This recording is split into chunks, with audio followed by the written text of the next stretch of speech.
Hello बच्चों, कैसे हो आप सभी। तो जैसे कि आप लोगों को पता है, हम लोग कर रहे हैं previous year question answers.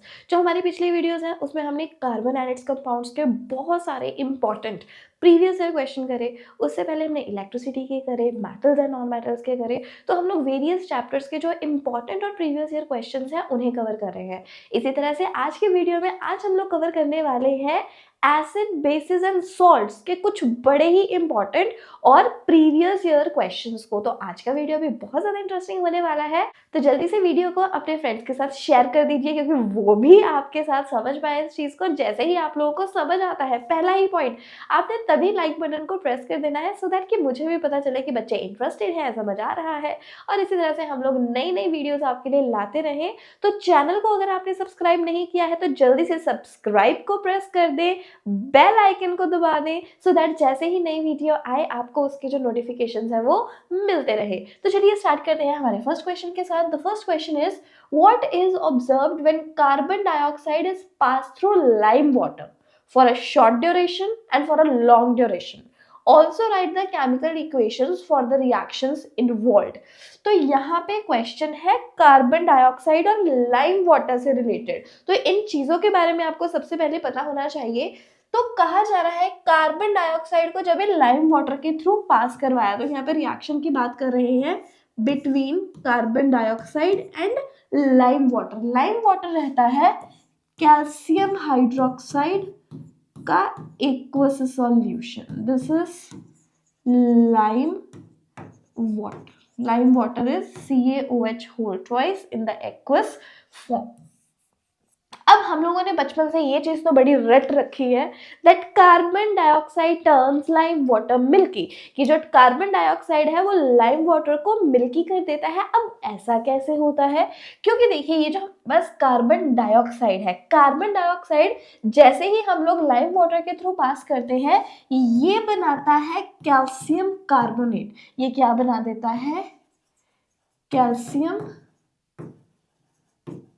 Carbonate. और ये एक इनसॉल्युबल सब्सटेंस है जिसकी वजह से ये मिल्कीनेस क्रिएट करता है। ये क्या करता है? ये मिल्कीनेस क्रिएट करता है। इसी की वजह से जो लाइम वाटर है वो मिल्की हो जाता है और साथ में प्रोड्यूस होता है वाटर। ठीक है, तो ये है कारण दैट। अब वही क्वेश्चन ने आपको पूछा व्हाट हैपेंस, क्या होगा? What is observed, क्या ऑब्जर्व किया गया फॉर अ शॉर्ट ड्यूरेशन, जब हमने कम समय के लिए। तो हमारा पहला आंसर आ गया फॉर शॉर्ट ड्यूरेशन के लिए। ठीक है, when carbon dioxide is pass through lime water it turns lime water milky. तो यहां पे आ जाएगा CO2 turns lime water milky. जो CO2 है वो लाइम वाटर को मिल्की कर देती है क्योंकि यहाँ पे प्रोडक्शन हुई है कैल्शियम कार्बोनेट की। अब सेकंड, जब कार्बन डाइऑक्साइड को लंबे समय के लिए पास करेंगे, सो होता क्या है, जब ही क्या हुआ कि हमने लिया lime water CaOH whole twice, इसमें से पास किया कार्बन डाइऑक्साइड, इसमें सबसे पहले क्या बना दिया? CaCO3। ये इनसॉल्युबल सब्सटेंस है और इसकी वजह से आती है मिल्कीनेस। अब हम क्या कर रहे हैं, जब हमने लंबे समय के लिए इसी सारी चीज में से दोबारा से फिर क्या पास करवा दी? Carbon dioxide. कार्बन डाइऑक्साइड जब हम पास करवाते हैं फॉर लॉन्गर टाइम ड्यूरेशन, लंबे समय के लिए पास करवाते हैं, तो ये मिल्कीनेस डिसअपीयर हो जाती है क्योंकि ये कैल्शियम कार्बोनेट से बन जाएगा calcium bicarbonate, CaHCO3 whole twice. ये क्या बन गया? Calcium bicarbonate. और ये एक सॉल्युबल सब्सटेंस है, it is soluble in water, और इसी वजह से जो मिल्कीनेस है वो डिसअपियर हो जाती है। ये चीज आपको याद रखनी है। तो ये क्वेश्चन बहुत ज्यादा इंपॉर्टेंट है, क्वेश्चन बहुत ज्यादा इंपॉर्टेंट है। तो अगर हम लोग कम समय के लिए कार्बन डाइऑक्साइड को पास करवाते हैं लाइम वाटर के थ्रू, तो लाइम वाटर मिल्की हो जाता है। अगर उसी लाइम वाटर के थ्रू हम लोग लंबे समय के लिए कार्बन डाइऑक्साइड पास करवा रहे हैं, तो यही जो कैल्शियम कार्बोनेट है ये बाइकार्बोनेट में कन्वर्ट हो जाता है, जो कि एक सॉल्युबल सब्सटेंस है। उसकी वजह से ये जो मिल्कीनेस है ये डिसअपियर हो जाएगी। बहुत इंपॉर्टेंट क्वेश्चन है। और यही क्वेश्चन एक और टाइप में आ चुका है एग्जाम्स में, वो भी मैं आपको बताने वाली हूँ कुछ ही समय में। लेकिन सबसे पहले आप इसको नोट कीजिए, समझिए अच्छे से। और ये रहा एनसीईआरटी का वो पेज जहां पे इस चीज को एक्सप्लेन कर रखा है। तो समझ गए ना, पेपर तो एनसीईआरटी से ही आ रहा है, बस हमें उसे ध्यान से पढ़ना आना चाहिए। तो देखो, हमने एक बड़ा ही इंपॉर्टेंट क्वेश्चन कवर कर लिया। समझ पाए, CO2 किसके थ्रू पास करी? Lime water. लाइम वाटर क्या है? CaOH whole twice. बना क्या? Calcium carbonate. कैल्शियम कार्बोनेट क्या है? इनसॉल्युबल। इसके इनसॉल्युबल होने के कारण व्हाइट प्रेसिपिटेट्स बनाता है, मिल्कीनेस आती है।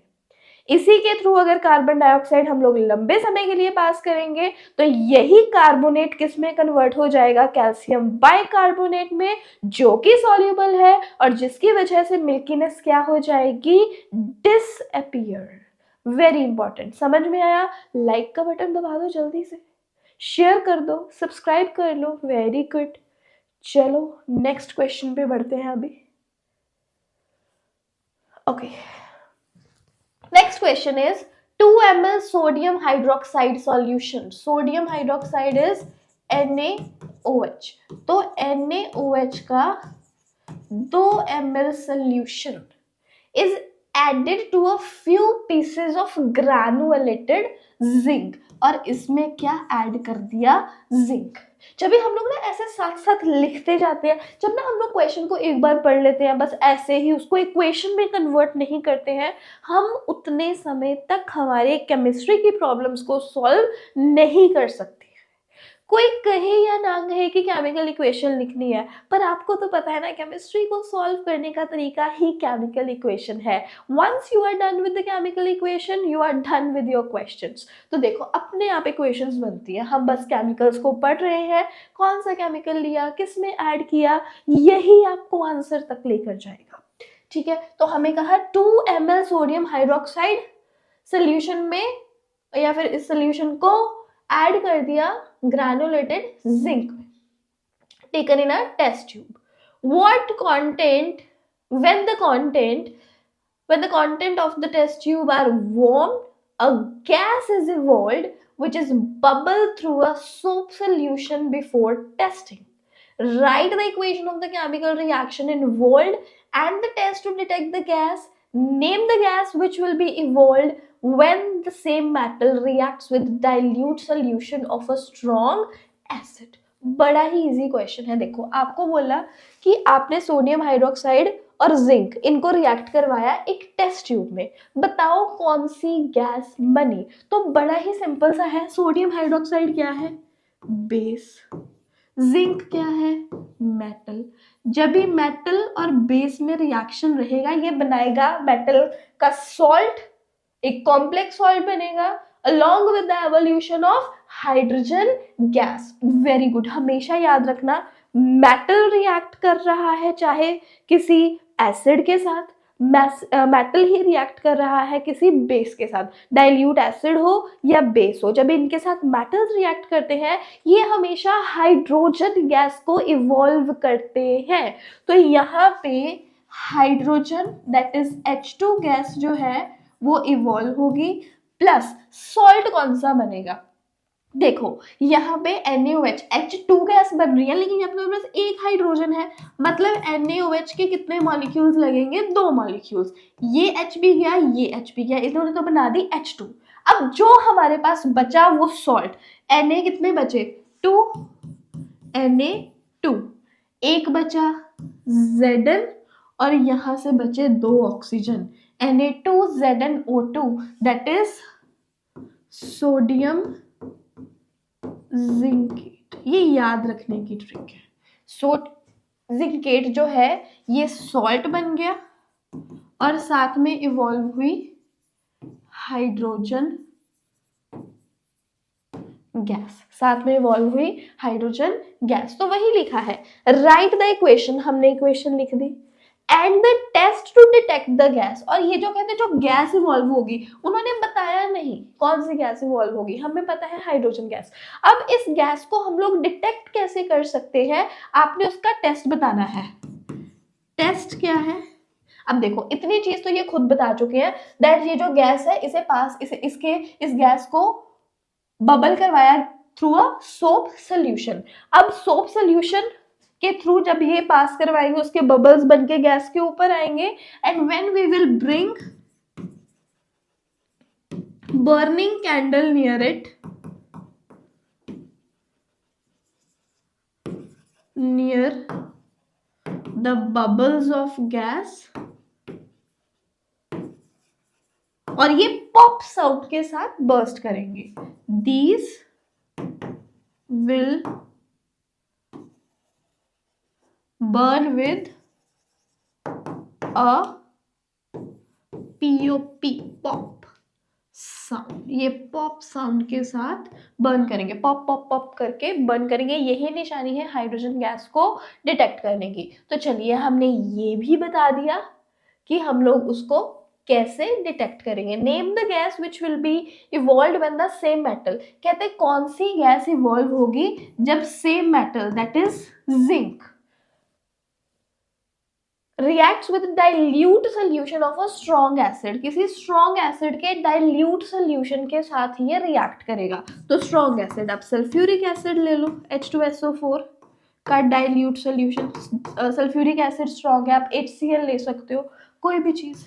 अगेन यहाँ से कौन सी गैस इवॉल्व होगी, हाइड्रोजन गैस, H2। साथ में बताएंगे which gas is evolved, name the gas evolved, hydrogen gas is evolved when hydrogen will react with the dilute solution of strong acid. और सॉल्ट क्या बन गया यहाँ पे, ZnSO4 हो गया। नेम द गैस, कौन सी गैस इवॉल्व होगी, हाइड्रोजन गैस, जब सेम मेटल रिएक्ट करेगा dilute solution of a strong acid के साथ। तो ये 3 मार्क्स का क्वेश्चन है। पहला नंबर आपको मिलेगा जब आप ये इक्वेशन लिखते हो, सेकंड नंबर आपको दूसरा नंबर आपको तब मिलता है जब आप ये टेस्ट बताओगे कि जो भी गैस इवॉल्व हुई है उसको टेस्ट कैसे किया जाएगा। और फिर उन्होंने सीधा नहीं पूछा हाइड्रोजन गैस, यहाँ से घुमा के पूछा भी अगर सेम ही मेटल हम लोग dilute solution of a strong acid के डाइल्यूट सोल्यूशन के थ्रू इस मेटल को रिएक्ट करवाते तब कौन सी गैस इवॉल्व होगी, हाइड्रोजन गैस। याद रखना मैंने आपको पहले ही बताया, बेस हो एसिड हो डाइल्यूट वाला, जब भी इसके साथ मेटल रिएक्ट करेगा, एक्टिव मेटल कॉपर जैसा नहीं, वो रिएक्ट करके हाइड्रोजन इवॉल्व नहीं करता। एक्टिव मेटल जब रिएक्ट करेगा तब वो हाइड्रोजन गैस जो है वो इवॉल्व करेगा ही करेगा। बड़ा ही अच्छा क्वेश्चन है। चलो अभी बढ़ते हैं हम लोग अगले क्वेश्चन पे। Okay, next question is to a solution of sodium hydroxide in a test tube, sodium hydroxide NaOH, 2 drops of phenolphthalein, इसमें हमने ऐड किया phenolphthalein।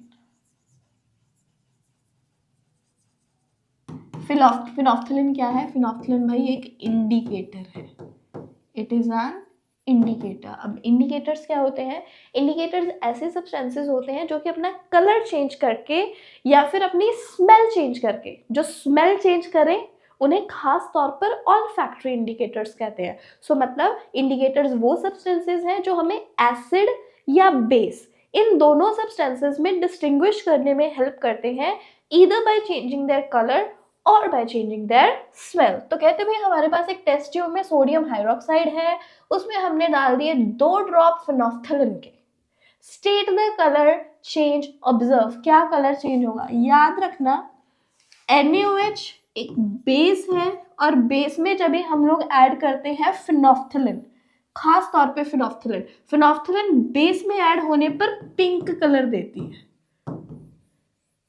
एक इंटरेस्टिंग बात बताऊं, इसी पर सेम इसी जो क्वेश्चन ये आया है ना, इसी पर मैंने एक एक्टिविटी करवाई है, उसका मैंने शॉर्ट वीडियो बना रखा है, बहुत अच्छा वीडियो बना है, आपको मैं डिस्क्रिप्शन में दे देती हूँ वो वीडियो को। एक बार उसे जरूर देखना, बहुत एंजॉय करोगे और ये जो कलर चेंजेस है ना आप उसको कभी नहीं भूलने वाले हो, आई स्वेयर, देखना जरूर। ओके, अब next, if dilute HCl is added dropwise to the solution what will be the color change। कहते हैं अब देखो हमारे पास है बेस, हमने उसमें फिनोफ्थलीन ऐड किया, वो हो गया पिंक। कहते हैं अब इसी सोल्यूशन में हमने ऐड कर दिया एसिड, क्या ऐड कर दिया हमने, एसिड, HCl ऐड कर दिया ना, डाइल्यूट HCl क्या है ये, एसिड, ड्रॉप वाइज ऐड कर दिया इसमें। What will be the colour change, अब कलर चेंज क्या होगा, देखो बेस NaOH का एक्वा सोल्यूशन है कलरलेस, ठीक है, फिनोफ्थलीन ऐड करा तो ये पिंक हो गया। अब इसमें डाल दिया एसिड डाइल्यूट HCl, ये क्या करेगा, एसिड बेस के इफेक्ट को न्यूट्रलाइज कर देगा, इस वजह से जो पिंक कलर है वो खत्म हो जाएगा और ये जो सोल्यूशन है ये फिर से क्या हो जाएगा, कलरलेस। मैं बोल रही हूँ उस वीडियो को देख लेना, सेम चीज उसमें दर्शाई हुई है। Okay, next, on adding a few drops of NaOH solution the above mixture the color of the solution reappears, why। कहते हैं अब इसी सोल्यूशन में जो कलरलेस हो चुका है इसमें फिर से क्या ऐड कर दिया, इसमें फिर से ऐड कर दिया NaOH सोल्यूशन, वो कहते हैं कलर फिर से रीअपियर हो गया और ये जो है ये फिर से सोल्यूशन क्या हो गया, पिंक, जो कलर है वो रीअपियर हो गया। ऐसा क्यों हुआ, क्योंकि अब इसमें हमने फिर से बेस ऐड कर दिया है, हाइड्रोक्साइड आयंस जो है उनका कंसंट्रेशन फिर से बढ़ चुका है, इसलिए जो फिनोफ्थलीन है वो फिर से एक्शन में आ गया है, क्योंकि वो बेस के साथ रिएक्ट करता है ना, पहले तो इस एसिड ने इस बेस के असर को खत्म कर दिया था, अब हमने फिर से बेस डाल दिया, सोल्यूशन फिर से बेसिक हो गया, इस वजह से फिनोफ्थलीन का एक्शन फिर से आ गया और वो जो पूरा का पूरा सोल्यूशन है उसका कलर दोबारा से क्या हो गया, pink. Very important and interesting question on indicators. तो इंडिकेटर्स बड़ा ही इंपॉर्टेंट टॉपिक है एग्जाम्स के लिए। चलिए नोट कर लिया, अभी बढ़ते हैं अगले क्वेश्चन पर। Okay, next is during electrolysis of Bryan a gas G is liberated at anode. When the gas G is passed through the slake lime, a compound C is formed. भैया इस question को ना, ऐसे questions को देख के अगर तुम लोग 2-3 बार भी पढ़ोगे ना, पढ़ रहे हो मिररली, तो फिर कुछ समझ नहीं आता, साथ साथ लिखना शुरू करो, इक्वेशन बनानी शुरू करो, तब जाके आपको समझ में आएगा। अब इन्होंने बोला ब्राइन का क्या करा, इलेक्ट्रोलिसिस ऑफ ब्राइन। एक कहते जी गैस जो है, जी क्या है, एक गैस है, इवॉल्व होगी, कहाँ इवॉल्व होगी, एनोड पर, और कहते when this gas G is pass through slake lime, इस गैस को पास किया through slaked lime, slake lime के थ्रू पास किया, अ कंपाउंड C, तब एक कंपाउंड C बनेगा, C is a compound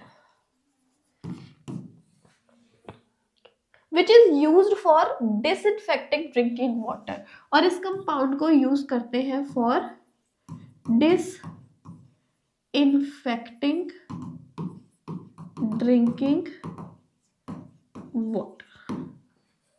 Write the formula of GNC, state the chemical equation, what is the common name of compound C, give its chemical name। देखो जितने भी question पूछे ना तभी answer कर सकते हो जब इस मिस्ट्री को सॉल्व करोगे, इसकी इक्वेशन बनाओगे।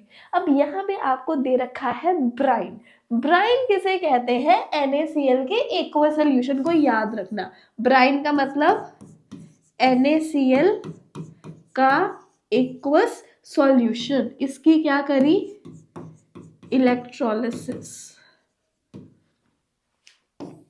ये है ब्राइन, और देख रहे हो ब्राइन का इलेक्ट्रोलिसिस NaCl प्लस H2O, इसका इलेक्ट्रोलिसिस ये क्या दर्शा रहा है, ये है आपकी क्लोर एल्कली प्रोसेस, ये है क्लोर एल्कली प्रोसेस, और क्लोर एल्कली प्रोसेस के हमें प्रोडक्ट्स पता है, क्लोर एल्कली प्रोसेस के दौरान बनता है NaOH, साथ में इवॉल्व होती है क्लोरीन एनोड पर एंड हाइड्रोजन गैस कैथोड पर। क्लोरीन गैस इवॉल्व होती है एनोड पर, हाइड्रोजन गैस इवॉल्व होती है कैथोड पर। ये दोनों ही क्या है, गैसेस।